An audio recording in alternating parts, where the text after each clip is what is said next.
We are going to have time for questions from the floor, but I think I'll take advantage of being here and try the first question.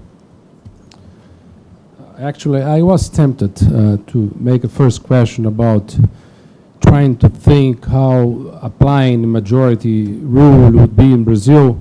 We could think, for instance, about how we choose our escolas de samba, which is actually a utilitarian voting, that each one person, it's such like in sports. In sports, the judges gives from 0 to 10 to each one of those who are in the competition. But one strange thing that I was thinking about is that people actually do not use a lot of discretion when they do that. I mean, the grades they give are usually very close to one another, such like 9.9, 9.85, 9.8, and but this is a result which this is a particular case in which there is a lot of surveillance upon which grades are being given, and these people are subject to pressure. So, and I think that the paper is more about when you have a huge amount of people voting completely Rubens was talking about has been proposed for political elections. There are two French economists, Belinsky and Larrikey, who have suggested that what voters should do is to give grades to each candidate, and then we choose the candidate who has the highest median grade. And this is by analogy with sports like figure skating or diving, where judges determine the outcome. So one problem, of course, with that is the one that Rubens mentioned, which is that judges' grades are public, and therefore there might be some pressure for them to defend their grades. But I think an equally important problem with using grading in political elections is that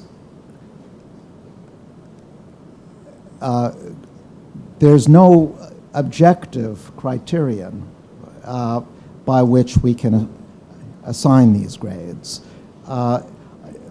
Before I talked about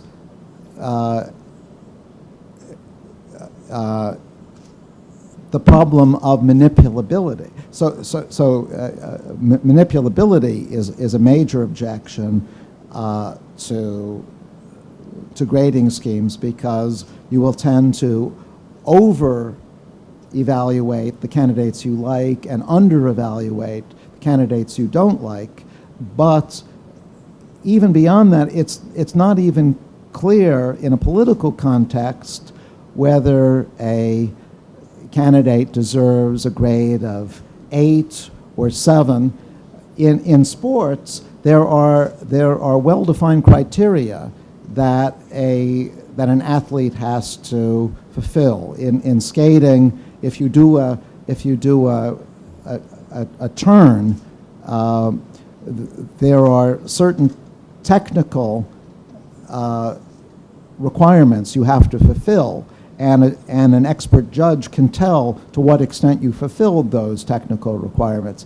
But in a political context, it's a much more personal evaluation, whether one candidate deserves an 8 rather than a 7. And so I started my talk by saying we try to choose voting schemes which do not make life more difficult for voters. If we require voters to give grades, I think we're imposing a burden on them, because what do these grades actually mean? What do they actually correspond to? Okay. is there any question? Because I have a couple of questions, technical maybe. You're talking about no manipulability all the time, but the agents, the voters, are, no expressive measure at all. So how they can take into consideration their strategic effect to manipulability in the election? So in a sense, what is the incentive to vote in a strategic way, in your model at least? And the second question is, you're talking about the last result, the comparison between Borda and Condorcet, but you don't know upfront which one is the best one to use, because you're going to see the group of agents that are going to vote, that are going to have this cycle, Condorcet cycle afterwards. So how you decide which one is the best in your second result? And if you permit my last one, if you keep going, dropping the assumption, the axioms, what happens? So more rules become plausible to use, or what happens? Or did you think about it? Okay, the first question had to do with whether, what is the incentive for manipulability? I'm assuming a very large number of voters, technically a continuum. No single voter, of course, can have an influence on the outcome of an election, at least if the voting rule is anonymous. No single voter can have an effect, and so why should an individual voter care? That's why I use the coalitional definition. So we as voters don't just vote as individuals. We think of ourselves as part of a group, typically. Right. You might think of yourself as part of a labor group, or you might think of yourself as part of a political group. And very often in political elections, the leader of a particular group will discuss which candidate is that group's preferred representative, favored candidate. And so I am thinking about manipulability in that sense with respect to groups. Right. Now about dropping the other axioms. Yes. So you asked what happens if we start dropping the other axioms. We could have, although it's hard to see why we'd ever want to do it, drop the Pareto requirement. Actually, there has been some literature on trying to do that. So it turns out that if we drop Pareto, everything I say continues to apply, except that in addition to the majority rule, voting rule, we also get the minority voting rule. The majority rule voting rule is the mirror image, where we're choosing the candidate who loses by a majority to every other candidate.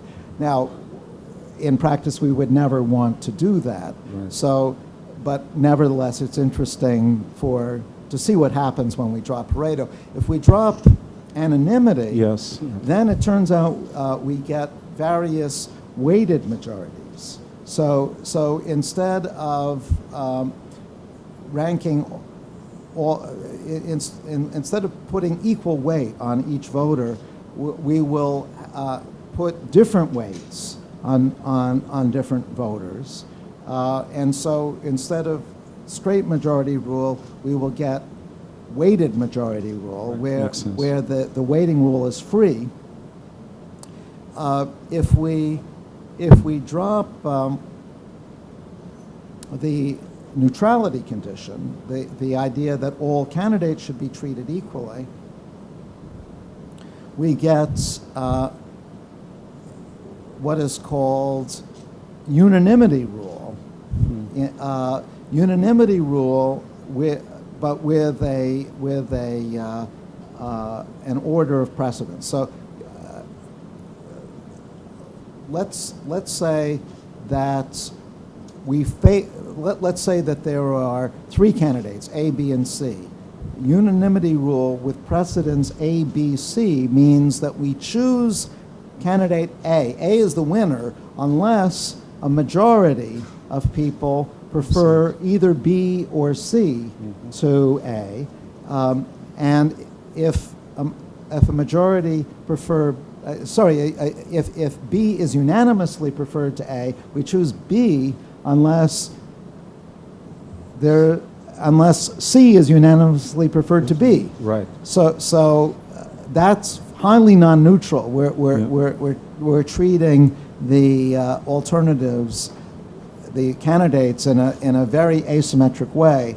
But there's a well-defined voting rule that emerges from that, namely unanimity rule. Right.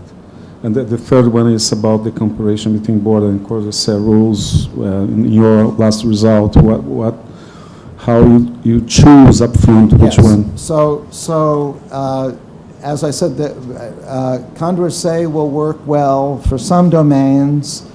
Borda will work for other domains. Now, if you knew which domain you lived in, then you could should choose. know up front. Right. So, but if you don't know, then you have to make a choice between the two. So they both work nicely on maximal domains. However, the Condorcet rule, that maximal domain is actually bigger. It's non-intersecting with the Borda domain, but it's strictly bigger in the sense that it contains more preferences. So I would argue that if you don't really know which domain you are, Condorcet is the safer choice. Thank you. Is there any other questions from the audience?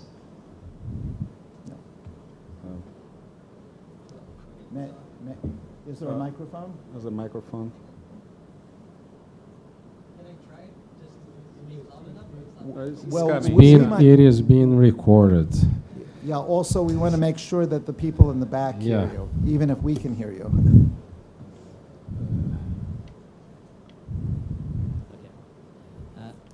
So you mentioned briefly in the lunch about, so one concern that people have about these different rules is about the complexity, the inherent complexity of these rules. So basically you need possibly each agent to contemplate all the alternatives, rank them, then transmit all this information to some centralized authority that's going to process all that information and compute whatever the choice rule sets.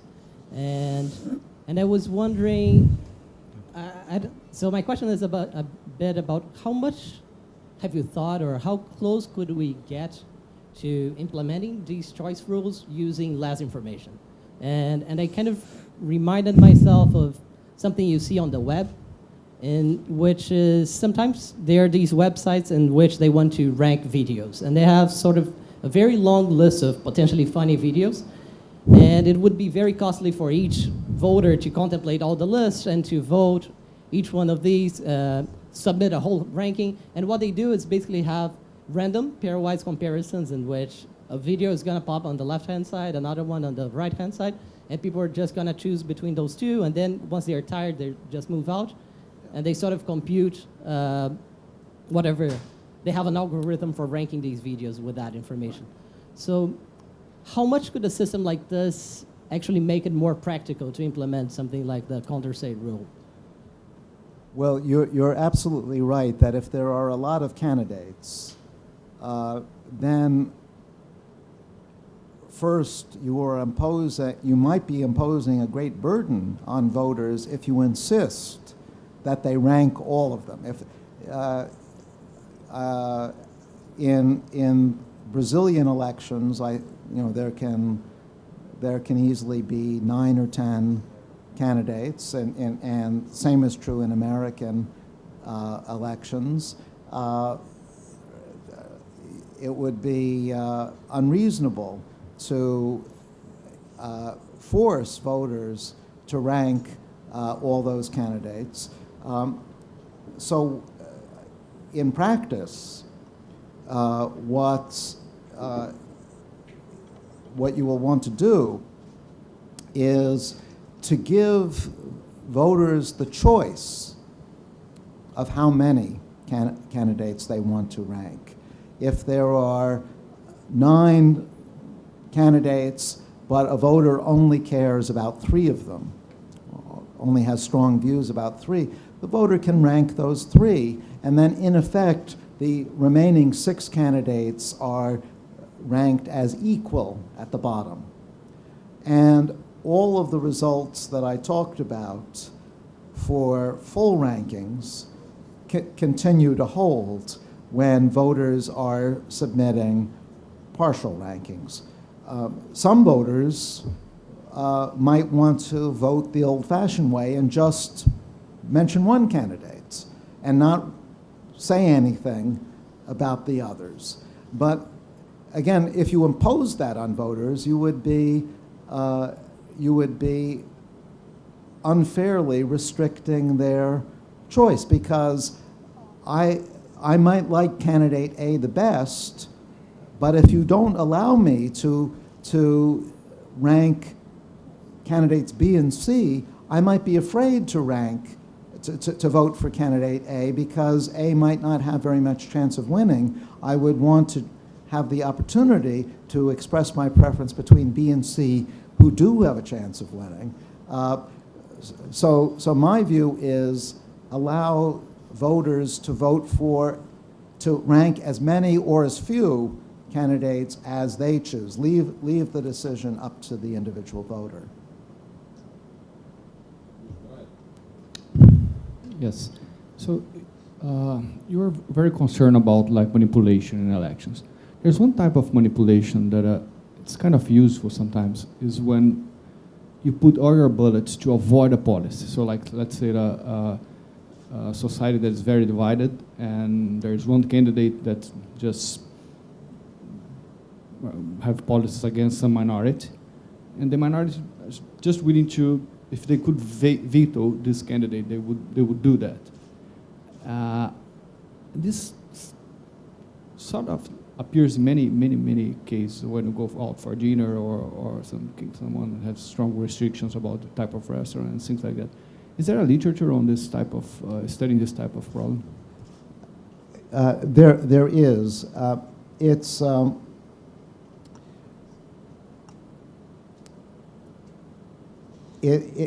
that kind of manipulation is very hard to incorporate in a single election, because if I'm a minority, and if I'm part of a minority and this minority doesn't like a particular candidate, then it has an incentive to veto that candidate, even if it doesn't feel very strongly about it. That's the problem. So how do you stop a minority from vetoing a candidate, even if it doesn't have very strong feelings? Well, one way of doing that is to look at today's election in the context of a sequence of elections. This gives rise to the literature on storable or transferable votes. Suppose that I don't care very much about today's election. Today is a choice between X and Y. I'm nearly indifferent between X and Y. Either one is okay with me. But say you care very much about X and Y, then I might transfer my vote to you, so you can, in effect, vote twice, in exchange for you giving me an extra vote in some future election that I care about. Actually, this is very common in legislatures. It's called log rolling, where one member of parliament will vote for another member's program in exchange for for a reciprocal arrangement later on. And that allows for the kind of vetoing or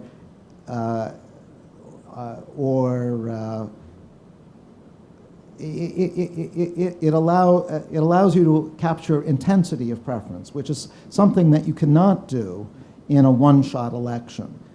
So the storable and transferable vote literature looks at exactly this issue. In my framework, you cannot look at it because there's nothing to trade off. There's no future, so you can't trade a vote today for a vote tomorrow. Well, some faculty boards do that sometimes, right?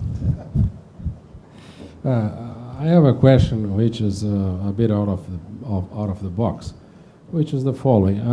All these principia, these axioms, are of course philosophical.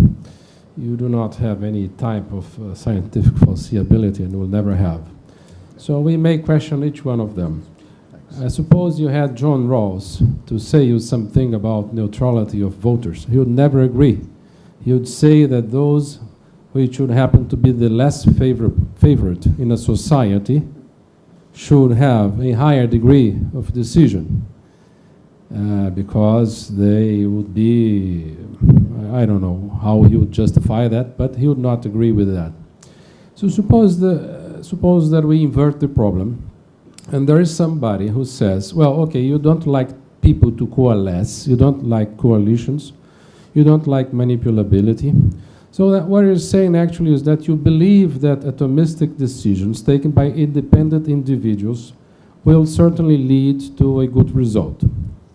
So somebody, based on that, says that let's have an election in two parts. In the first part, we decide which election method we are going to have.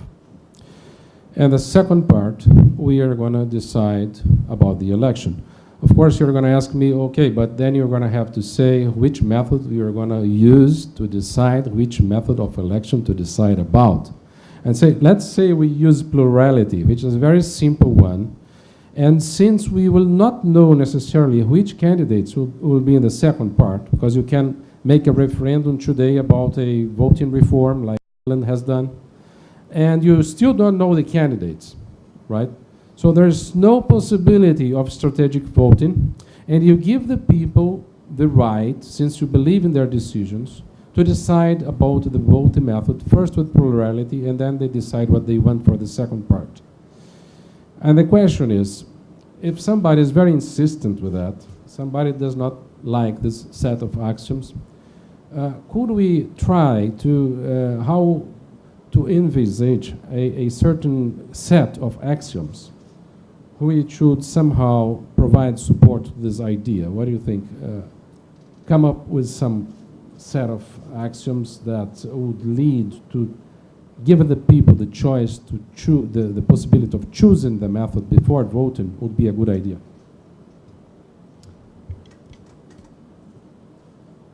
Well, this is of course a deep question. How do you choose the method for choosing?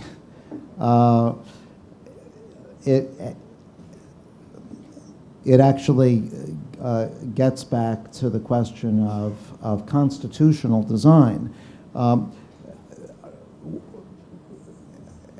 A democratic society is governed by its constitution. The Constitution is itself a mechanism. It should be thought of as a mechanism for delivering good political outcomes. But who gets to choose the Constitution? Well,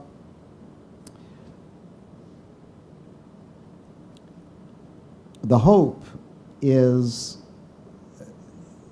and this gets back to what you were saying about roles. Before we know exactly what the political issues will be and who the political candidates will be, and who we ourselves will be in the society that we're trying to create, we should, there should be a fair degree of unanimity on what the right constitution is. We're all interested in maximizing welfare. If there's not so much to distinguish you from me, then maximizing your welfare should be pretty similar to maximizing my welfare. And Rawls formalized this by imagining that we're all behind a veil of ignorance. And behind this veil of ignorance, we don't even know what our utility functions are going to be. And therefore, if you are persuaded that we should follow a particular axiom, that a certain axiom should be imposed, I, by the same logic, should be persuaded. Rawls argued that we would all adopt the same principles under the veil of ignorance. So the hope would be that in choosing a constitution, we don't have to worry so much about which voting rule we use, because there would be unanimity. If people are unanimous, then all voting rules turn out to be the same.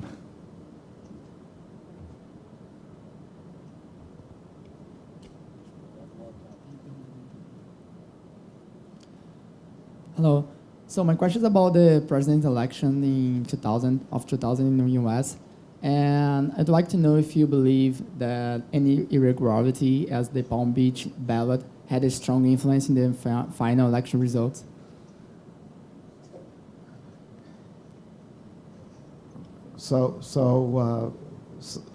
I see that you're an election junkie. If you know about the Palm Beach ballot, the West Palm Beach ballots. We don't actually know the answer to that, because we still don't know. The Florida ballots have never been fully released publicly, and so we still don't know what the full correct count would have been. We also don't know exactly how people would have voted if they hadn't been confused. The problem with that ballot was this was what was called a butterfly ballot, where in order to vote for a candidate on the left, you actually had to punch a hole on the right, and vice versa. It was very confusing. So we don't really know what would have happened had people not been confused. A lot of people in West Palm Beach ended up voting for a candidate, a very extreme candidate called Pat Buchanan. It seems unlikely that they would have voted for him if they realized they were, but who knows? The point I was trying to make in my talk, though, is that none of these uncertainties, like West Palm Beach, would have mattered very much if Florida had been using the Condorcet method, because then Al Gore would have won, and not just by a few hundred votes, he would have won quite decisively. So all of this uncertainty was created by the plurality rule method that was used by Florida and 47 other states.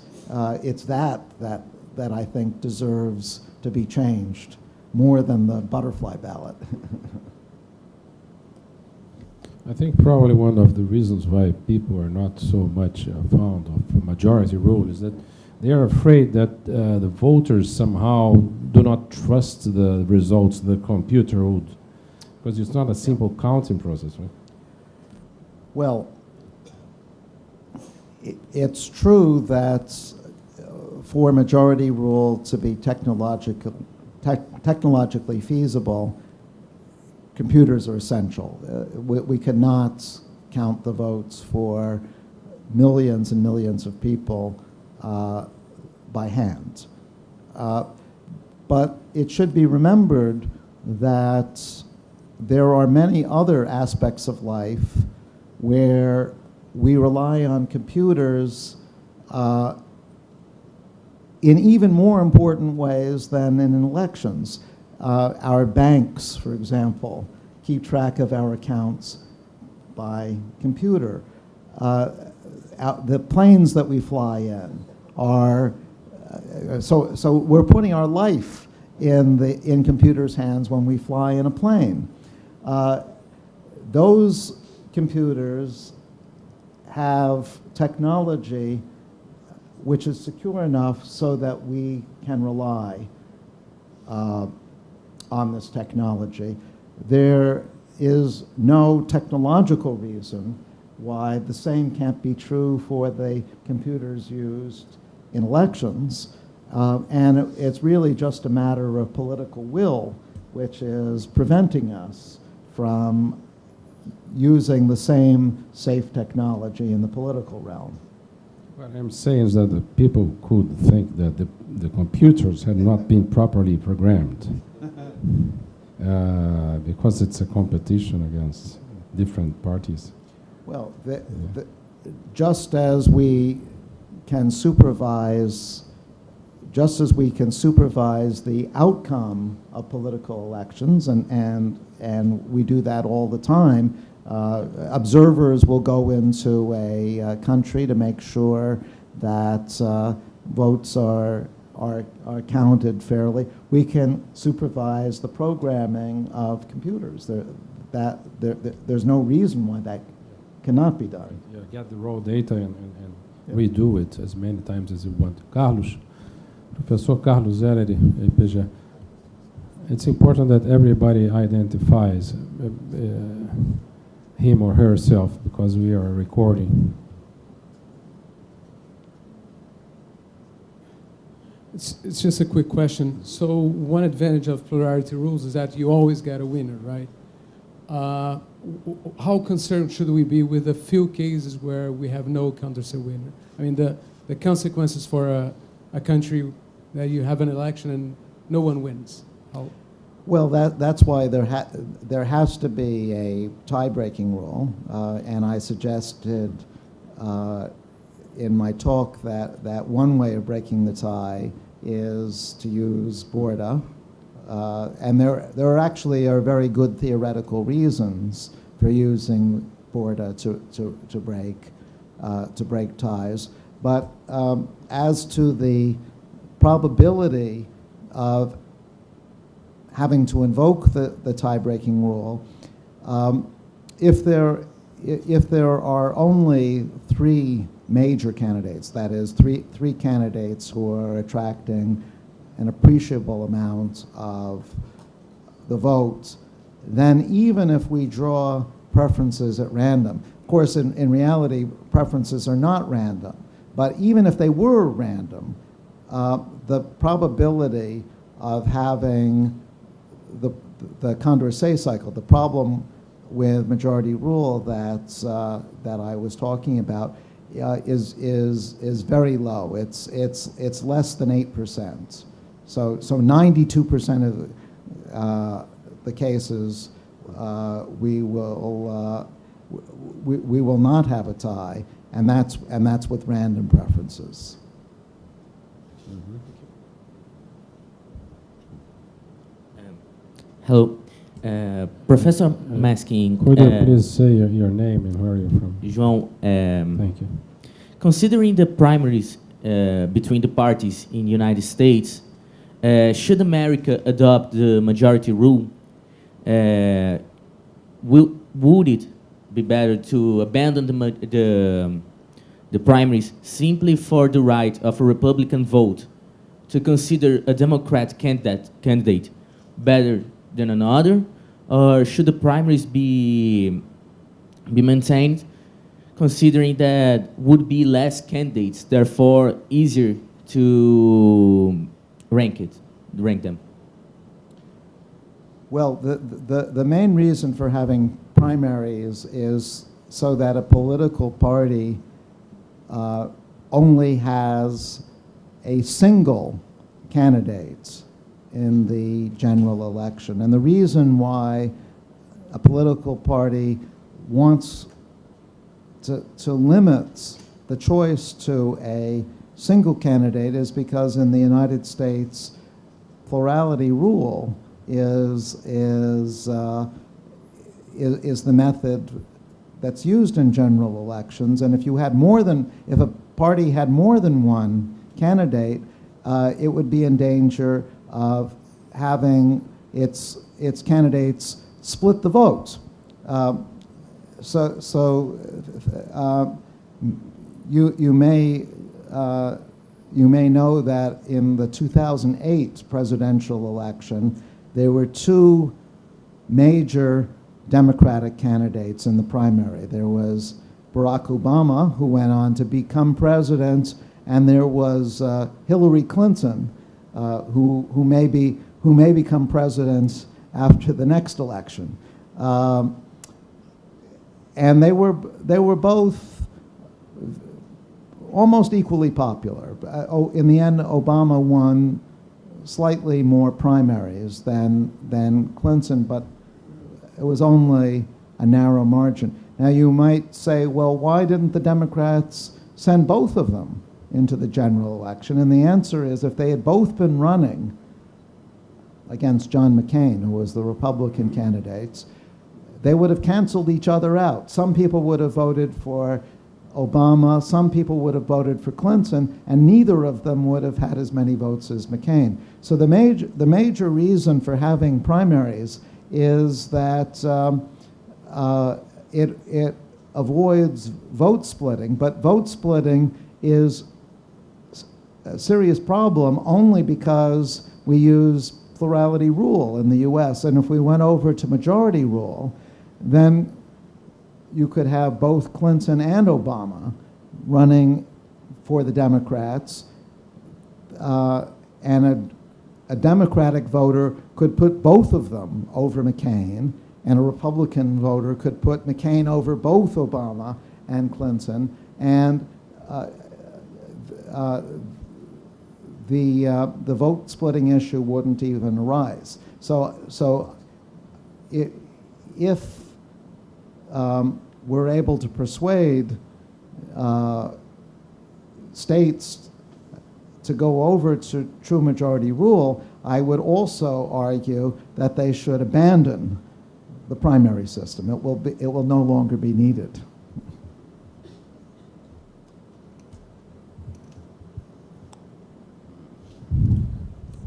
Pode falar. Can you say Hi, again, my please? question, in your talk you mentioned independence principle as one of the most controversial. I was wondering what was the original motivation behind Nash's and Arrow's decision to adopt it as one of the characteristics? Well, they both Arrow and Nash actually explain their motivations in their original papers. Their motivations were slightly different, and their formulations were slightly different. So Arrow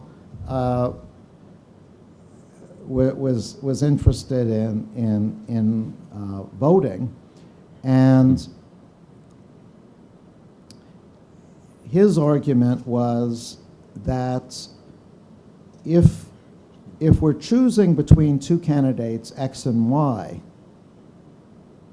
then only voters' views on X and Y should matter, and what they think of some third candidate, Z, should not matter to the choice between X and Y. So Arrow's argument was basically economizing on information. We don't need information about some third candidate Z in order to make a choice between X and Y. We only need information about voters' views on X and Y. Nash's independence condition came from bargaining.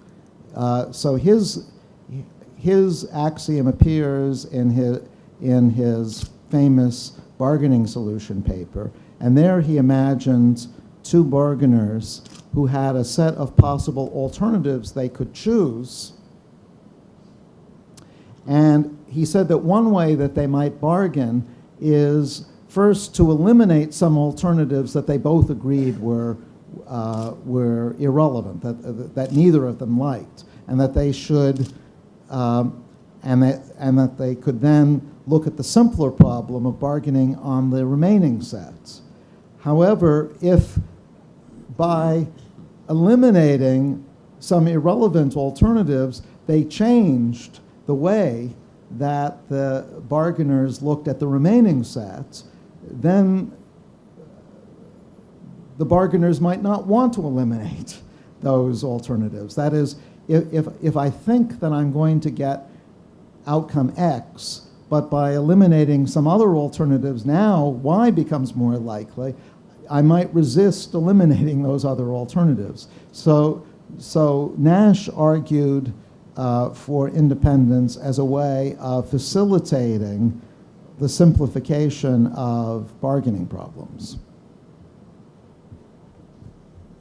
It looks to me that the examples you have given, the France and the United States in 2000, were more of that the axiom of irrelevance of alternative of some candidates would not change.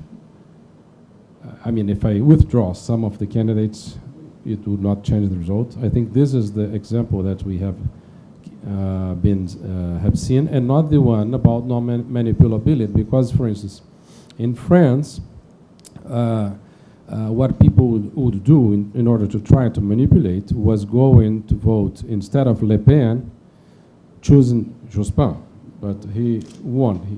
He didn't win anyway, so Chirac won.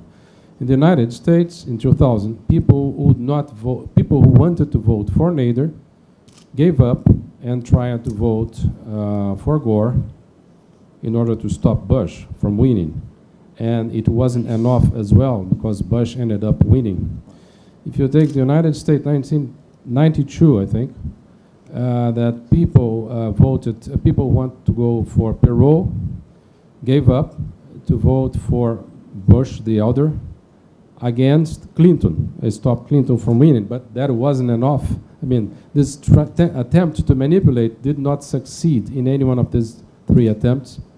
Maybe only in the 1946 case with Truman. 48. 48, that it did work this many. Yeah. So you're right. In the 2000 U.S. election, for example, what Nader voters should have done, in Florida at least, was to vote for Gore. But they didn't. At least not enough of them did, because Bush ended up winning. My point is, it's unfair to put voters in the position where they have to think so strategically. It's unfair to make a voter, a Nader voter, think, should I vote for Nader or should I vote for Gore just to make sure Bush doesn't win? That's quite a burden to impose on a voter. A voter has to be able to forecast what other voters are going to do in order to be able to make that calculation. And so that is the real problem, I think, with plurality rule. And similarly in France, that there's a problem with runoff voting. The one advantage of Condorcet is you're not putting voters in that very difficult position. They don't have to worry about strategic considerations in order to figure out how to vote. Thank you. We have time for one last question.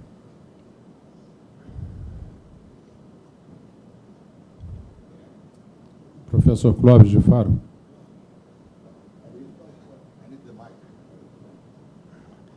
As a question of seniority here.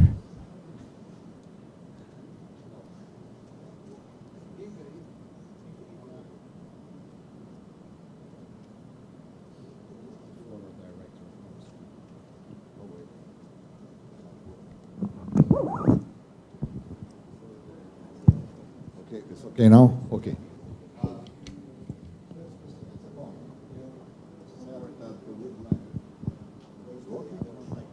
No, okay. Let me try this one here. Okay, the first is a comment. You said that in a sense you're going to have to rely on computers. I'm very much afraid of that. There is some people that's called hacker. They can manipulate your bank account. And if they use their abilities to manipulate an election, only afterwards they are going to discover that, and they're going to have to repeat the election all over again. It's going to be very much costly. This is a comment about relying on computers. But it's just a comment. But I would like to know, for you to expand, just at the beginning of your talk, you said that you, as an economist, would explain the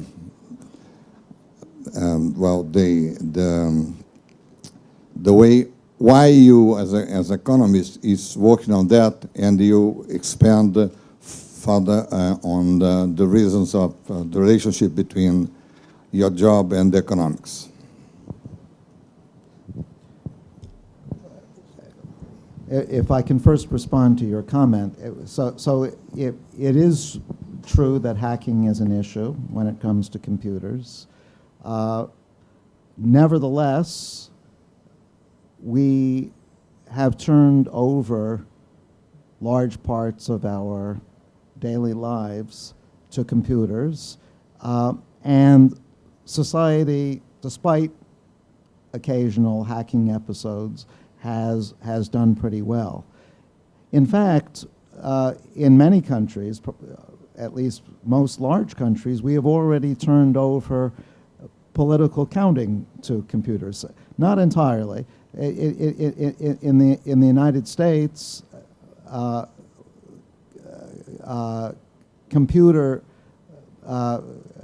electronic voting machines are widely used, although not everywhere. Even under the current system, the fact that majority rule requires computers doesn't mean that computers aren't almost essential for plurality rule too. They pretty much are, at least to get a result in a reasonable amount of time. Now, your question was about why this is part of economics, and I view economics as the science of optimization, and often we are interested in optimizing the allocation of resources. But that's not the only kind of optimization which is important in people's lives. Political optimization is important too. And the same principles, the Pareto principle is a principle in economics, it's also a principle in politics. Anonymity is a principle in economics, it's also a principle in politics. So there's a very close correspondence to the political analysis to the economic analysis. Okay. So it's already 6 o'clock. It's time for us to end up with a workshop. I'd like to start thanking all of you for being here with us. Some professors of EPGE, students, alumni as well. Our former director, Renato Fragelli and Clóvis de Faro, who are also honoring us here today.